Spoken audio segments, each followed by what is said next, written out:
Hello, in this video I'm going to show you how to check screen via code on Samsung Galaxy A15. Simply go on dialer, dial this code.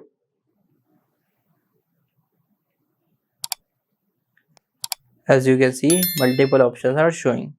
Now I want to test my screen, so I will simply tap on touch. Now let's check the touch is working or not.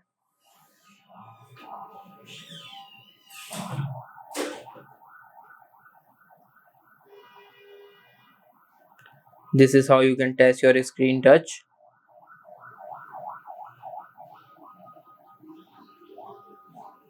As you can see, my screen is okay. Here you get multiple colors like red, green, blue. Tap on red. As you can see on my screen, no dot is showing, so my screen is okay. Now let's check with the green.